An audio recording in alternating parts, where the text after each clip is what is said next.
Offer offer offer 40% discount offer শুধুমাত্র এই স্বাধীনতার মাস উপলক্ষে, বিজয় দিবসের মাস উপলক্ষে 1 থেকে 16 তারিখ পর্যন্ত আমাদের এই অফারটা চলতেছে। যাদের বাসায় 4 থেকে 14 বছর পর্যন্ত বাবু রয়েছে, ছেলে হোক অথবা মেয়ে হোক, তারা কিন্তু আমাদের কাছ থেকে প্রিমিয়াম কোয়ালিটির এই হুডি সেট গুলো কিন্তু নিতে পারেন।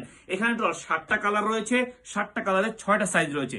যদি আপনি মনে করেন যে আপনার সন্তানকে তীব্র শীতের জন্য ভালো পোশাক কিনে দিতে চাচ্ছেন, তাহলে কিন্তু আপনারা আমাদের কাছ থেকে এই পোশাকগুলো সংগ্রহ করতে পারেন। আর আমাদের এই পোশাকগুলো 100% কটন ফ্যাব্রিক্স এর মধ্যে। শুধু কটন ফ্যাব্রিক্স এর মধ্যে না, এই পোশাকের সফটনেস, স্ট্রেচেবল এবং এদের প্রত্যেকটা সুইং কোয়ালিটি, প্রত্যেকটা ইলাস্টিক খুবই হাই কোয়ালিটি করা হয়েছে। সো আর দেরি কেন, যদি আপনার প্রয়োজন হয়ে থাকে তাহলে এখনই অর্ডার নাও বাটনে ক্লিক করে অর্ডারটি কনফার্ম করুন। সময় কিন্তু খুবই সীমিত, অলরেডি কিন্তু আজকে চলে যাচ্ছে। তাই সময় চলে গেলে কিন্তু আর আপনারা কিন্তু আর অফারটি লুফে নিতে পারবেন না। তাই সময় থাকতেই অফারটি এখনই লুফে নিন। সবাই ভালো থাকুন, সুস্থ থাকুন। আসসালামু আলাইকুম।